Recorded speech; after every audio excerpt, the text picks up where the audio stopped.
বিসমিল্লাহির রহমানির রহিম। প্রিয় শিক্ষার্থী বন্ধু, অনলাইন ক্লাসে সবাইকে স্বাগতম। আজকে আমি ক্লাস উপস্থাপনায় আছি Mohammad Ruhul Amin, junior instructor tech computer, Rangpur polytechnic institute, Rangpur. বরাবরের মতো আজকে আমার সাবজেক্ট কম্পিউটার পেরিফেরালস। এটা চতুর্থ পর্ব কম্পিউটার টেকনোলজি সাবজেক্ট। আজকে আমি এই সাবজেক্টের নবম অধ্যায় এর আলোচনা করব। নবম অধ্যায় নিম্নলিখিত বিষয়গুলো আলোচনা করার চেষ্টা করব। স্টোরেজ ডিভাইস ও রেকর্ডিং মিডিয়া কি, স্টোরেজ ডিভাইস রেকর্ডিং মিডিয়ার প্রকারভেদ, রেকর্ডিং মিডিয়ার প্রকারভেদ, হার্ড ডিস্কের প্রকারভেদ সংক্ষিপ্ত বর্ণনা, হার্ড ডিস্ক কন্ট্রোলারের সংক্ষিপ্ত বর্ণনা ও হার্ড ডিস্কের বিভিন্ন অংশের বর্ণনা।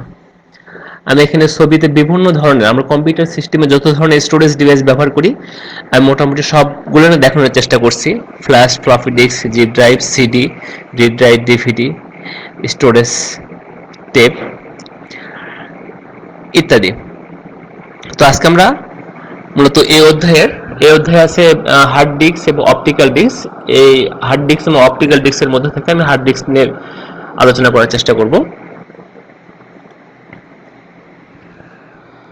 স্টোরেজ ডিভাইস বা রেকর্ডিং মিডিয়া কি?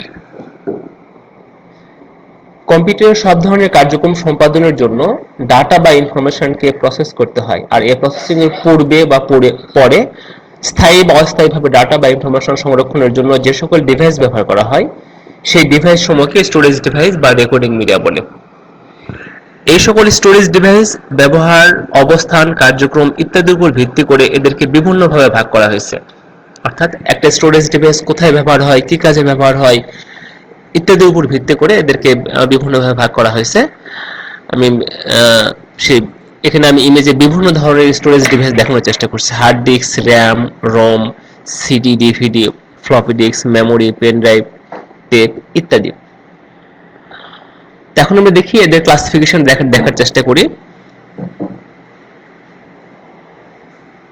স্টোরেজ ডিভাইস বা রেকর্ডিং মিডিয়ার প্রকারভেদ, এটিকে প্রধানত দুই ভাগে ভাগ করা হয়েছে। একটা হচ্ছে প্রাইমারি স্টোরেজ ডিভাইস আর একটা হচ্ছে secondary storage device. Primary storage device সাধারণত প্রাইমারি এবং সেকেন্ডারি ভাগ করা হয়েছে মূলত এটা সিপিইউর সাথে কিভাবে সংযুক্ত বা কিভাবে কানেক্টেড তার উপর ভিত্তি করে। যে সকল ডিভাইস সমূহ সিপিইউর কাজের সাথে সরাসরি জড়িত বা যে সকল ডিভাইস সমূহ সিপিইউর কার্যক্রমের সাথে সরাসরি অংশগ্রহণ করে বা সিপিইউ তাদেরকে সরাসরি ব্যবহার করে তাদেরকে বলা হচ্ছে প্রাইমারি ডিভাইস। প্রাইমারি ডিভাইসের মধ্যে পড়ে র্যাম, রম ইত্যাদি। সেকেন্ডারি স্টোরেজ ডিভাইস সাধারণত পার্মানেন্টলি বা স্থায়ীভাবে ডাটা সংরক্ষণ করার জন্য আমরা যে সকল ডিভাইস ব্যবহার করে থাকি তাদেরকে বলা হচ্ছে secondary storage device. Secondary storage ডিভাইসের মধ্যে র্যাম, রোম ছাড়া আমরা যত ধরনের স্টোরেজ ডিভাইস ব্যবহার করি এদের প্রত্যেককেই বলা হচ্ছে একটা করে সেকেন্ডারি স্টোরেজ ডিভাইস। যেমন hard disk, floppy disk, CD, DVD, RAM, CD, DVD, pen drive, memory card, flash memory ইত্যাদি। এখন সেকেন্ডারি ডিভাইসটা, এই ডিভাইসগুলা কোন টেকনোলজি ব্যবহার করে তৈরি করা হয়েছে তার উপর ভিত্তি করে এদেরকে দুই ভাগে ভাগ করা হয়েছে। একটা হচ্ছে ম্যাগনেটিক স্টোরেজ ডিভাইস আর একটা হচ্ছে অপটিক্যাল স্টোরেজ ডিভাইস। ও র্যাম, রোমের পার্থক্য হচ্ছে র্যান্ডম অ্যাক্সেস মেমোরি আর রিড অনলি মেমোরি।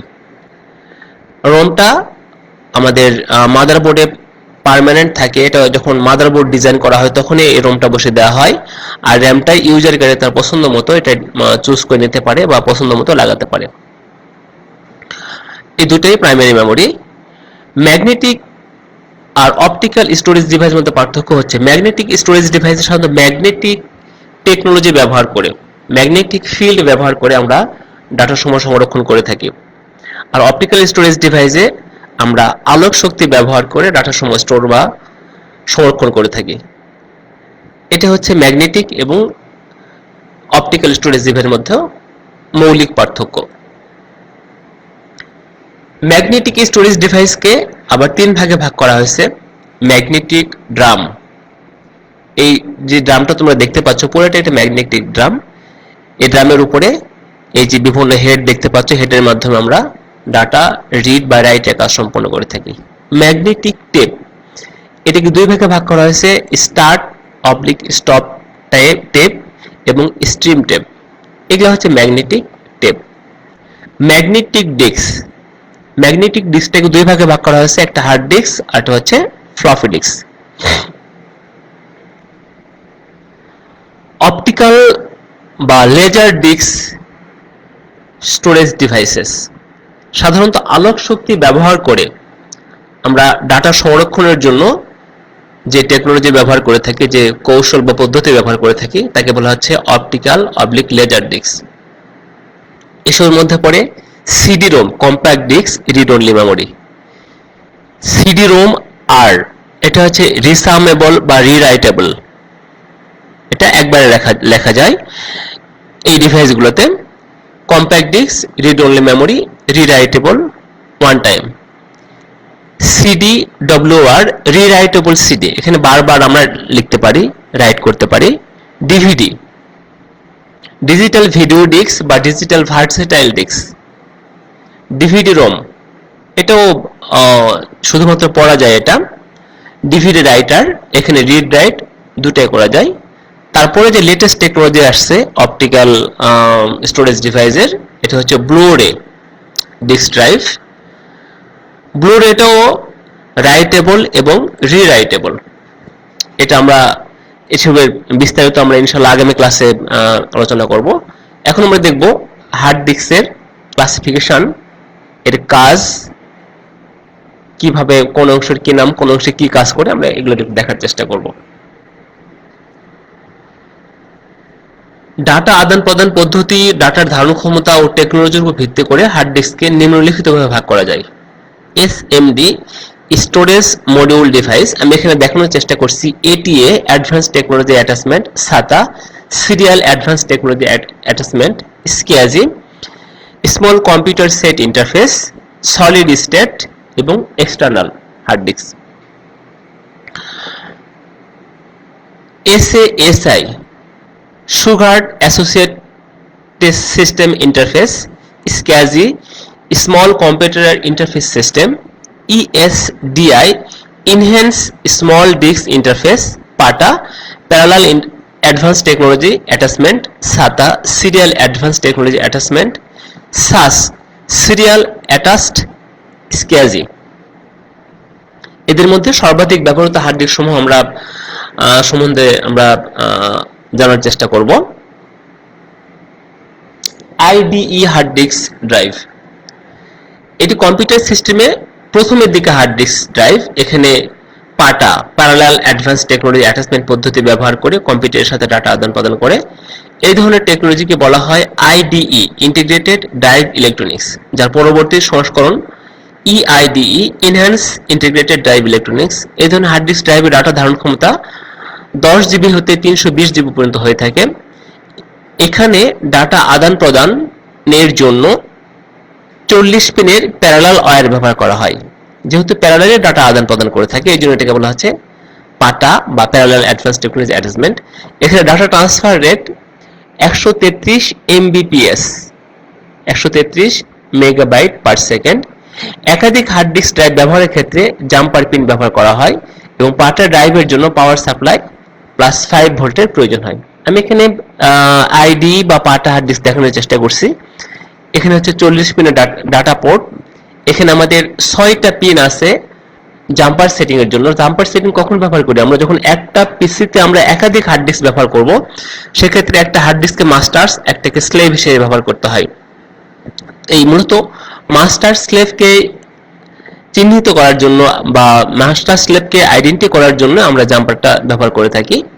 এখানে আমি শুধু পোর্টের একটা ছবি দেখানোর চেষ্টা করছি। আইডি ইন্টারফেস, জাম্পার এবং পাওয়ার সাপ্লাই, এটা হচ্ছে পাওয়ার সাপ্লাই ইউনিট।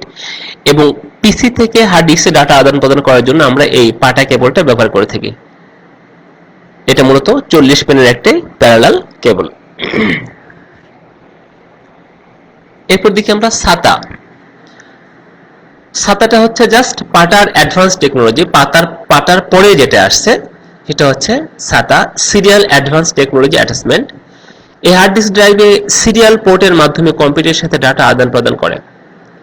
ATA 1.0 ভার্সনটি Intel, APT, Dell, IBM, Seagate, Maxtor company যৌথভাবে তৈরি করে এবং এই সিরিয়াল কমিটি 2002 সনে ATA 2 ভার্সনটি বাজারজাত করে। এখানে ডাটা ট্রান্সফার রেট 600 Mbps, অর্থাৎ প্রতি সেকেন্ডে 600 মেগাবাইট পার সেকেন্ড ডাটা সে ট্রান্সফার করতে পারে। এই ধরনের হার্ড ডিস্ক ড্রাইভে ডাটার ধারণ ক্ষমতা 8 জিবি হতে 2 টিবি, অর্থাৎ 80 জিবি হতে 2 টেরাবাইট পর্যন্ত হয়ে থাকে।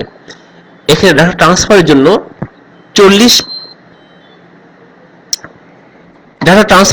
4 পিনের এবং পাওয়ার সাপ্লাইয়ের জন্য 7 পিন এর কেবল ব্যবহার করা হয়।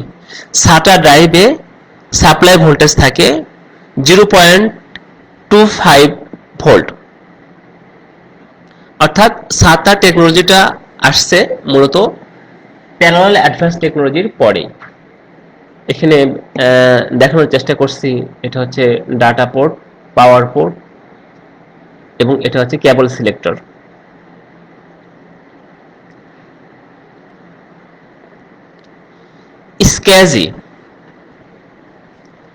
স্ক্যাজির পূর্ণ নাম হচ্ছে small computer set interface.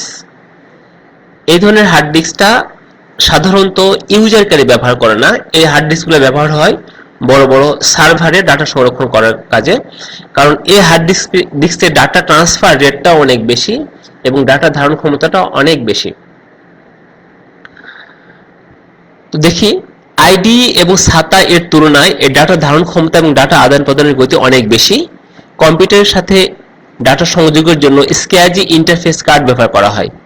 Data cable 50 থেকে 60 পিনের হয়ে থাকে। আমি এখানে সব দেখানোর চেষ্টা করছি। এই ধরনের স্টোরেজ ডিভাইস সাধারণত বড় বড় সার্ভারে ব্যবহার করা হয়। এই ধরনের হার্ড ডিস্ক ড্রাইভে ডাটা ধারণ ক্ষমতা 160 জিবি থেকে 10 টিবি টেরাবাইট পর্যন্ত হয়ে থাকে। আমি এখানে একটা স্ক্যাজি হার্ড ডিস্ক দেখানোর চেষ্টা করছি। ক্যাজি হার্ড ডিস্কটা যখন আমরা কেউ পার্সোনাল পিসিতে লাগাতে চাই বা লাগাই, সেক্ষেত্রে অবশ্যই ক্যাজি ইন্টারফেস কার্ড ব্যবহার করতে হয়। আর এগুলো হচ্ছে আমাদের ক্যাজির জন্য বিভিন্ন ধরনের ডাটা পোর্ট। এর পোর্টগুলোর মাধ্যমে আমাদের ডাটা আদান প্রদান হয়ে থাকে। আর এটা হচ্ছে আমাদের স্ক্যাজি ডাটা কেবল। এই হচ্ছে মূলত স্ক্যাজি হার্ড ডিস্ক বা ক্যাজি ম্যাগনেটিক ডিস্কের সংক্ষিপ্ত বর্ণনা। এখন আমরা দেখব SAS, সিরিয়াল অ্যাটাচড স্ক্যাজি। সার্ভারগুলোতে আমরা জানি সার্ভারগুলোতে হিউজ অ্যামাউন্ট ডাটা আমাদের স্টোর করতে হয়, সংরক্ষণ করতে হয় বা এটা ম্যানিপুলেট করতে হয়, প্রসেস করতে হয়। তো এই ডাটা স্টোর বা ম্যানিপুলেট করার জন্য আমাদের একটা হার্ড ডিস্ক বা একটা স্ক্যাজি হার্ড ডিস্ক যথেষ্ট নয়। এর জন্য আমাদের একাধিক বা অনেক হার্ড ডিস্কের প্রয়োজন হয়। তো এই একাধিক হার্ড ডিস্ক সমূহ কিভাবে আমরা অ্যাটাচ করব, তার জন্য মূলত এই SAS টেকনোলজি ব্যবহার করা হয়। এটি প্যারালাল স্ক্যাজি ইন্টারফেস থেকে point to point serial interface পদ্ধতি। এই পদ্ধতিতে একটি পাতলা তারের মাধ্যমে সিরিয়ালি ডাটা আদান প্রদান করা হয়ে থাকে 1 বিট অ্যাট এ টাইম। এই পদ্ধতি NC American national standard committee তৈরি করে, যা NCINCTIS 376 2003 নামে পরিচিত। এখানে SAS 2.0 ভার্সনটির data transfer rate 6 Gbps per second. তাহলে তোমরা চিন্তা করতে পারো যে এখানে ডাটা ট্রান্সফার রেটটা কত বেশি, 6 জিবিপিএস পার সেকেন্ড, অর্থাৎ প্রতি সেকেন্ডে 6 গিগাবাইট ডাটা সে ট্রান্সফার করতে পারে। এটা হচ্ছে SAS এর ক্যারেক্টারিস্টিক্স। এটা আমি দেখানোর চেষ্টা করছি একটা স্ক্যাজি হার্ড ডিস্ক, তার সাথে একাধিক SAS কেবল কিভাবে লাগানো আছে। এটা হচ্ছে পাওয়ার পোর্ট, এটা হচ্ছে SAS কেবল, এবং এই একাধিক SAS কেবলের মাধ্যমে কিভাবে আমরা আমাদের কম্পিউটার সিস্টেমের সাথে বা আমাদের সার্ভার সাথে ইনক্লুড করব, সেই পোর্টটা দেখানো আছে এখানে।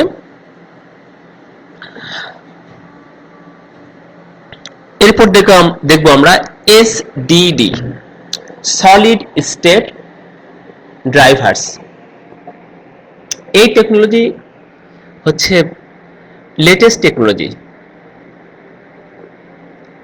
কারণ হার্ড ডিস্কের ক্ষেত্রে আমাদের মোটর ব্যবহার করতে হয়, আমাদের পাওয়ার সাপ্লাই বেশি লাগে, হার্ড ডিস্কের ওয়েট বেশি, হার্ড ডিস্কের আকার বড় হয়ে থাকে, ঠিক আছে, ইত্যাদি কারণে এখানে আমরা মানে সেকেন্ডারি স্টোরেজ ডিভাইসে ডাটা সংরক্ষণ করার জন্য সর্বশেষ যে টেকনোলজি তৈরি করা হয়েছে সেটা হচ্ছে এসডিডি, সলিড স্টেট ড্রাইভার্স। এটি হচ্ছে হার্ড ডিস্ক ড্রাইভের জন্য লেটেস্ট টেকনোলজি। এই পদ্ধতিতে ডাটা সংরক্ষণ করার জন্য ম্যাগনেটিক ফিল্ডের পরিবর্তে ফ্ল্যাশ মেমোরি ব্যবহার করা হয়ে থাকে।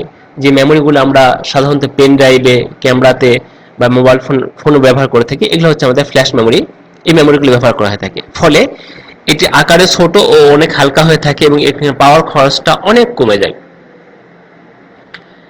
এতে করে আমরা এখন যে সকল ডিভাইস ব্যবহার করে থাকি, বিশেষ করে ল্যাপটপ, ডেস্কটপ বা ল্যাপটপ জাতীয় এই ডিভাইসগুলোর আকার আকৃতি বা সাইজ আমাদের অনেক ছোট হয়ে থাকে। এখানে মোটর ব্যবহার করা হয় না বলে পাওয়ার খরচ অনেক কম হয়। এর ধারণ ক্ষমতা 128 জিবি হতে 256 জিবি পর্যন্ত হয়ে থাকে। তবে বর্তমানে 32 জিবি হার্ড ডিস্ক বাজারজাত করা হয়েছে। আমি এখানে দেখার চেষ্টা করছি, এটা হচ্ছে হার্ড ডিস্কের প্লেট, স্পেন্ডেল মোটর, আর এটা হচ্ছে আমাদের সলিড স্টেট ড্রাইভ। এখানে ডাটা সংরক্ষণ করার জন্য আমরা বিভিন্ন ধরনের মেমোরি চিপ ব্যবহার করছি, আর এখানে ডাটা সংরক্ষণ করার জন্য এখানে ম্যাগনেটিক প্লেট ব্যবহার করা হয়েছে। এটা হচ্ছে একটা কমপ্লিট সলিড স্টেট ড্রাইভার, আর এটা হচ্ছে সলিড স্টেট ড্রাইভারের internal diagram. Hard disk drive controller. Hard disk drive controller মূলত একটা হার্ড ডিস্ক থেকে কিভাবে ডাটা রিড রাইট হবে, এটা কম্পিউটার থেকে কিভাবে ডাটা গ্রহণ করবে, কম্পিউটারে কিভাবে ডাটা পাঠাবে, এই জাতীয় যাবতীয় ফাংশন এর মাধ্যমে সম্পন্ন হয়ে থাকে। তো এখানে আমি একটা ইমেজের মাধ্যমে হার্ড ডিস্ক ড্রাইভ কন্ট্রোলারকে দেখানোর চেষ্টা করছি। একটু বর্ণনায় আসি আমরা। এসব কন্ট্রোলার মূলত একটা প্রোগ্রামেবল আইসি। এই কন্ট্রোলার দুইটি হার্ড ডিস্ক ড্রাইভকে কন্ট্রোল করে থাকে। এসব কন্ট্রোলার বিভিন্ন কম্পিউটারের ক্ষেত্রে বিভিন্ন ধরনের কন্ট্রোলার আইসি ব্যবহার করা হয়। এতে সিরিয়াল ও প্যারালাল ডাটা কনভার্সনের ব্যবস্থা থাকে। এটি বিভিন্ন স্পিড বিশিষ্ট হার্ড ডিস্ক নিয়ে কাজ করতে পারে। সফটওয়্যার ব্যবহারের মাধ্যমে বিভিন্ন প্যারামিটার নির্বাচন করা যায়। এখানে মাইক্রোপ্রসেসর এর কমান্ড জমা রাখার জন্য বিভিন্ন রেজিস্টার আছে এবং এর সাহায্যে সিপিইউ এর ইন্টারাপ্ট ঘটানো যায়। তাছাড়া স্ট্যাটাস রেজিস্টারের মাধ্যমে হার্ড ডিস্কের কার্যকারিতা সম্বন্ধে জানা যায়। অর্থাৎ হার্ড ডিস্কের বর্তমান অবস্থাটা কি, কিভাবে ডাটা আদান প্রদান করবে এবং যাবতীয় স্ট্যাটাসটা আমরা বা যাবতীয় নিয়ন্ত্রণটা মূলত হার্ড ডিস্ক ড্রাইভার কন্ট্রোলের মাধ্যমে হয়ে থাকে। হার্ড ডিস্ক ড্রাইভ কন্ট্রোলারের তার কাজটা পূর্ণভাবে সম্পন্ন করার জন্য এখানে সাপোর্টিং হিসেবে আরো যে সকল অংশ বা যে সকল ডিভাইস ব্যবহার করা হয় তা হচ্ছে address decoder, controller port, data separator, driver, receiver, sector buffer, pre right control circuit, error correction and code circuit, retry circuit এবং ডায়াগনস্টিক লজিক ইত্যাদি। মাইক্রোপ্রসেসরের আইও অপারেশনের সময় অ্যাড্রেস ডিকোডারকে অ্যাক্টিভ করা হয়। কন্ট্রোল পোর্টের সাহায্যে হার্ড ডিস্ক ও কন্ট্রোলারের মাঝে কমিউনিকেট করে বিভিন্ন ধরনের ডাটা আদান প্রদান করা হয়ে থাকে। ডাটা সেপারেটরের সাহায্যে ডাটা পালস এবং ক্লক পালস আলাদা করা হয়। সেক্টর বাফারে একটি সম্পূর্ণ সেক্টরের ডাটা রিড রাইট অপারেশনের সময় জমা রাখা হয়। অর্থাৎ একটা সেক্টরের, আমরা জানি হার্ড ডিস্কের ট্র্যাক এবং সেক্টর আছে, একটা সেক্টরের সম্পূর্ণ ডাটাকে রিড রাইট অপারেশনের সময় জমা রাখার জন্য সেক্টর বাফার ব্যবহৃত হয়। Pre right control circuit serially ডাটাকে রিসিভ করে এবং কন্ট্রোল সিগন্যালের মাধ্যমে রাইট অপারেশন সম্পন্ন করে। এরর কারেকশন কোড হিসেবে 32 বিটের ডাটা ব্যবহার করা হয়, যার সাহায্যে ডাটা বিটের ত্রুটি আছে কিনা তা নির্ণয় করা যায়। ত্রুটি থাকলে তা কন্ট্রোলারের মাধ্যমে সংশোধন করা যায় এবং ত্রুটির কারণে কোনো অপারেশন রিট্রাইট করার জন্য রিট্রাই লজিক ব্যবহার করা হয়। হার্ড ডিস্ক কন্ট্রোলারের বিভিন্ন অংশসমূহকে টেস্ট করার জন্য ডায়াগনস্টিক লজিক ব্যবহার করা হয়ে থাকে। মূলত এই হচ্ছে আমরা এখানে যে আরো অতিরিক্ত 10টা সাপোর্টিং ডিভাইস ব্যবহার করে থাকি তাদের কাজ। এরপর আমরা দেখব একটা হার্ড ডিস্কের বাহ্যিক গঠন। হার্ড ডিস্ক অ্যালুমিনিয়াম সংকর ধাতুর তৈরি একাধিক প্লেটের সমন্বয়ে গঠিত, যার উভয় তলে চৌম্বক পদার্থের প্রলেপ দেওয়া থাকে, যা একটি স্প্যান্ডেল মোটরের সাথে দৃঢ়ভাবে আটকানো থাকে। হার্ড ডিস্ক একটি বদ্ধ অবস্থায় বক্সের মধ্যে বসানো থাকে। রিড রাইট অপারেশনের সময় এটিকে উচ্চ গতিতে 3600 থেকে 10,000 আরপিএম এ ঘোরানো হয়। বর্তমানে বাজারে 320 জিবি হতে 2 টিবি টেরাবাইট পর্যন্ত হার্ড ডিস্ক বাজার পাওয়া যায়। হার্ড ডিস্কের সাইজ সাধারণত 3.5, 5.25, 8, 10.25, 14 এবং 20 ইঞ্চি পর্যন্ত হয়ে থাকে।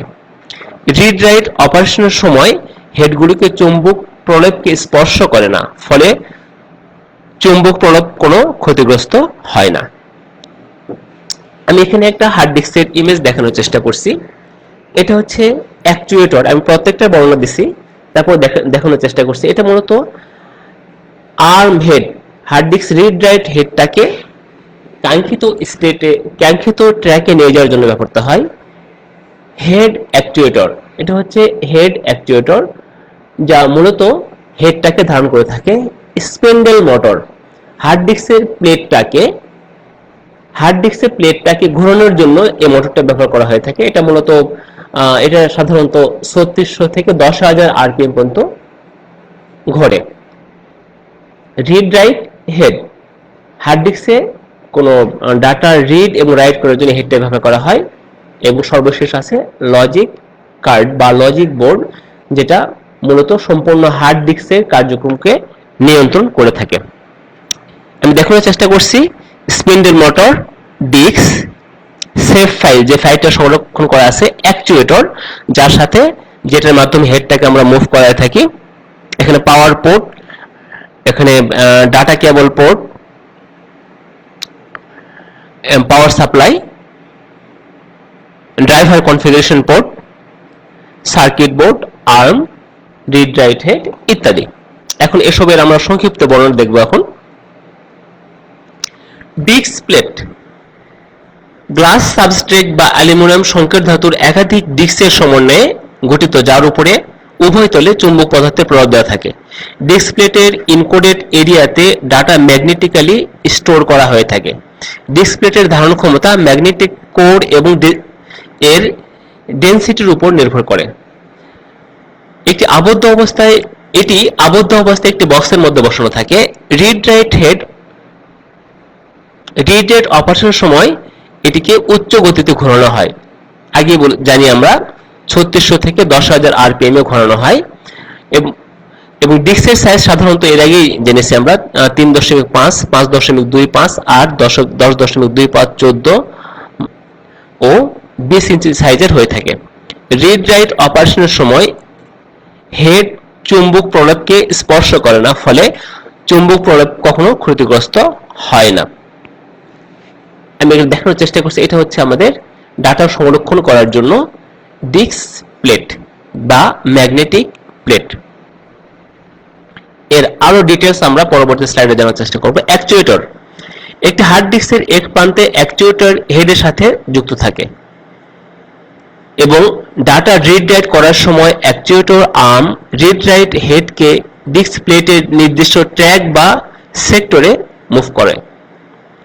অর্থাৎ এটা হচ্ছে অ্যাকচুয়েটরের সাথে আমাদের রিড রাইট করার জন্য যে হেডটা আছে অ্যাকচুয়েটর আর্মে, সেই আর্মের মাথায় সেই রিড রাইট হেডটা থাকে এবং রিড রাইট অপারেশনের সময় নির্দিষ্ট ট্র্যাক বা সেক্টরে এই হেডটাকে নিয়ে যাওয়ার জন্য আমাদের এই অ্যাকচুয়েটর ব্যবহার করা হয়। Spindle motor, plate, actuator access, actuator, HDD case, read write head, actuator arm. Actuator head, disk প্লেটের নির্দিষ্ট ট্র্যাক ও সেক্টরের সাথে রিড রাইট হেডগুলিকে সঠিকভাবে অবস্থানের ক্ষেত্রে অ্যাকচুয়েটর হেড ব্যবহৃত হয়। অ্যাকচুয়েটর আর্মকে ডিস্ক প্লেটের উপর নিয়ে অ্যাকচুয়েটর আর্মকে ডিস্ক প্লেটের উপরে নিয়ে যাওয়া হয়। অ্যাকচুয়েটর স্পিড হার্ড ডিস্ক এর অ্যাকচুয়েটর স্পিড হার্ড ডিস্কের স্পিডের উপর নির্ভর করে, অর্থাৎ একটা হার্ড ডিস্ককে আমরা কত স্পিডে ঘোরাবো বা কত স্পিডে মুভ করাবো সেই অনুযায়ী আমাদের অ্যাকচুয়েটর হেডটাও সেইভাবে এটা মুভ করে। স্পিন্ডল মোটর ডিস্ক প্লেট সমূহকে নির্দিষ্ট গতিতে ঘোরানোর জন্য স্পিন্ডল মোটর ব্যবহার করা হয়ে থাকে। আমরা এর আগে একাধিকবার এটা জেনে আসছি যে স্পিন্ডল মোটরটা মূলত 3600 থেকে 10,000 আরপিএম এ ঘোরানো হয় এবং একটা একটা প্লেটকে যত বেশি বা যত দ্রুত গতিতে ঘোরানো যাবে এর রিড রাইট এর ডাটা এক্সেস বা ডাটা এক্সেস টাইমটা আমাদের তত কম হবে। স্পিন্ডল মোটরের গতি এইচডিডি এর এক্সেস টাইমের উপর নির্ভর করে, অর্থাৎ যখন আমাদের স্পিন্ডল মোটরের গতি বেশি হবে সেক্ষেত্রে আমাদের এক্সেস টাইমটা আমাদের অনেক কমে যাবে। রিড রাইট হেড ডিস্ক প্লেটের উপরে ডাটা রিড এবং রাইট করার জন্য আমরা এই ধরনের হেডগুলো ব্যবহার করে থাকি। এগুলো অ্যাকচুয়েটর আর্মের শেষ প্রান্তে যুক্ত থাকে, প্রতিটি ডিস্ক প্লেটের উপরে ও নিচে অবস্থান করে। প্রতিটি read write head disk plate থেকে একটু দূরত্ব অবস্থান করে। এই দূরত্বের পরিমাণ হচ্ছে 1 ইঞ্চির 30 লক্ষ ভাগের 1 ভাগ দূরত্বে। ফলে রিড রাইট অপারেশনের সময় ডিস্ক প্লেটের কোনো ক্ষতি হয় না। লজিক কার্ড এটি মূলত হার্ড ডিস্ক এর মেইন কন্ট্রোল বোর্ড, যা spindle motor, read write head operation, power management, actuator, cache memory, data আদান প্রদান ইত্যাদিকে নিয়ন্ত্রণ করে থাকে। অর্থাৎ একটা হার্ড ডিস্কের মাদারবোর্ডকে আমরা বলতে পারি একটা লজিক কার্ড। এটার মাধ্যমে হার্ড ডিস্কের যাবতীয় কন্ট্রোলিং কাজ সম্পন্ন হয়ে থাকে। হার্ড ডিস্কের অভ্যন্তরীণ লেআউট, একটা প্লেটের অভ্যন্তরীণ লেআউটটা কেমন হবে সেটা আমরা দেখার চেষ্টা করি। এখানে এই অভ্যন্তরীণ লেআউটকে আমরা 3 ভাগে ভাগ করতে পারি: ট্র্যাক, সেক্টর এবং সিলিন্ডার। ট্র্যাক, আমি এখানে তোমরা ইমেজ দেখলে বুঝতে পারবা যে ট্র্যাক দেখতেটা কেমন। ডিস্ক প্লেটের পৃষ্ঠতলকে অনেকগুলো এক কেন্দ্রীয় বৃত্তে ভাগ করা হয়েছে, অর্থাৎ এটাকে সেন্টারকে এই প্লেটের সেন্টারকে আমরা কেন্দ্র ধরে আমরা অনেকগুলো অসংখ্য আমরা সময়কেন্দ্রিক বৃত্তে ভাগ করছি, যেখানে ডাটা সংরক্ষণ হয়ে থাকে। আর এই সকল বৃত্ত সমূহকে বলা হচ্ছে ট্র্যাক। এখানে যতগুলো লাইন তোমরা দেখতে পাচ্ছ এ বরাবর সেন্টার থেকে শেষ পর্যন্ত, প্রত্যেকটা লাইনই হচ্ছে একটা করে ট্র্যাক। আমি এই যে এ সিম্বল দ্বারা ট্র্যাক বোঝানোর চেষ্টা করছি। সেক্টর, হার্ড ডিস্ক প্লেটের প্রতিটি ট্র্যাককে কয়েকটি সমান ভাগে ভাগ করা হয়েছে। এই ধরনের প্রতিটি ভাগকে এক একটি সেক্টর বলে। প্রতিটি সেক্টরের ডাটা ধারণ ক্ষমতা সমান হয়ে থাকে। এই যে একটা ট্র্যাক, একটা বৃত্তকে আমরা সেন্টার থেকে বেশ কিছু ভাগে ভাগ করছি, এই প্রত্যেকটা ঘরকে বলা হচ্ছে একটা করে সেক্টর। এবং এই সেক্টরটা আমাদের একবারে কেন্দ্র থেকে শেষ প্রান্ত পর্যন্ত বিভিন্ন সেক্টরের সাইজ বিভিন্ন রকম। যদিও বিভিন্ন সেক্টরের সাইজ বিভিন্ন রকম, তবুও প্রতিটা সেক্টরের ধারণ ক্ষমতা একই রকম, অর্থাৎ শুরু থেকে শেষ পর্যন্ত প্রতিটা সেক্টরে আমাদের সমান হারে ডাটা সংরক্ষণ থাকবে। সিলিন্ডার, ডিস্ক প্লেটের সমস্ত পৃষ্ঠতলের নির্দিষ্ট নাম্বার যুক্ত ট্র্যাকগুলোকে একত্রে সিলিন্ডার বলে। আমি এখানে দেখানোর চেষ্টা করছি, সিলিন্ডারকে একাধিকভাবে দেখানোর চেষ্টা করছি। যদি আমাদের এই হলুদ অংশটা 10 নাম্বার সিলিন্ডার হয়ে থাকে, 10 নাম্বার ট্র্যাক হয়ে থাকে, তাহলে এই 1 থেকে 4 পর্যন্ত প্রতিটা প্লেটের 10 নাম্বার ট্র্যাককে বলা হচ্ছে একটা করে সিলিন্ডার। এখানে আরেকটু ভালোভাবে দেখতে তোমরা বুঝতে পারবে, এখানে আমি একাধিক ধরনের প্রত্যেকটা একটা করে প্লেট, সেক্ষেত্রে এটা একটা সিলিন্ডার, এটা একটা সিলিন্ডার, এটা একটা সিলিন্ডার, এটা একটা সিলিন্ডার, এটা একটা সিলিন্ডার, ঠিক আছে? এই প্রত্যেকটা ইন্ডিভিজুয়ালি হচ্ছে একটি করে সিলিন্ডার।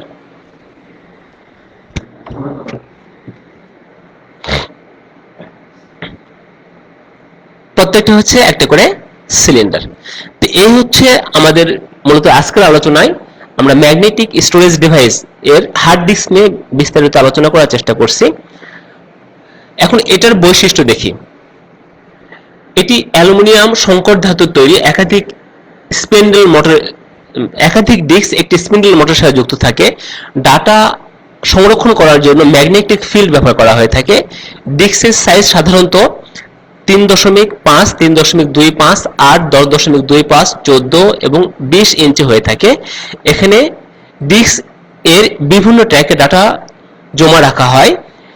ডিস্কের তথ্য ধারণ ক্ষমতা অনেক বেশি হয়ে থাকে। এখানে র্যান্ডম ভাবে ডাটা রিড রাইট করা যায়। একটি স্পিন্ডল মোটরের সাহায্যে এটাকে 36 থেকে 10,000 আরপিএম গতিতে ঘোরানো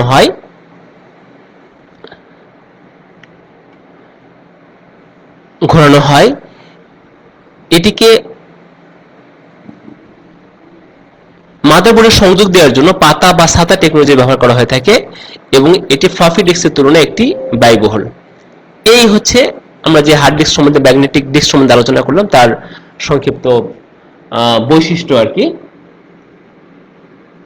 এখন বাড়ির কাজ, এতক্ষণ আমরা যেটা আলোচনা করলাম এই আলোচনাটাই মূলত তোমরা পয়েন্ট আকারে তোমাদের সেশন খাতা উঠে ইনস্টিটিউট যখন খুলবে তখন তোমাদের ক্লাস টেস্টকে দেখানোর চেষ্টা করে দেখাবে। আর পরবর্তী ক্লাসে আলোচনা থাকবে এই নবম অধ্যায়েরই অপটিক্যাল স্টোরেজ ডিভাইস।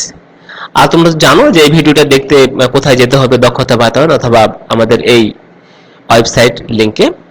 এই তোমাদের কোনো কোশ্চেন আছে কিনা দেখার চেষ্টা করছি। কোনো কোশ্চেন দেখতে পাচ্ছি না। ওকে, সবাইকে ধন্যবাদ জানিয়ে আজকে আমার ক্লাস এখানে শেষ করছি। আসসালামু আলাইকুম।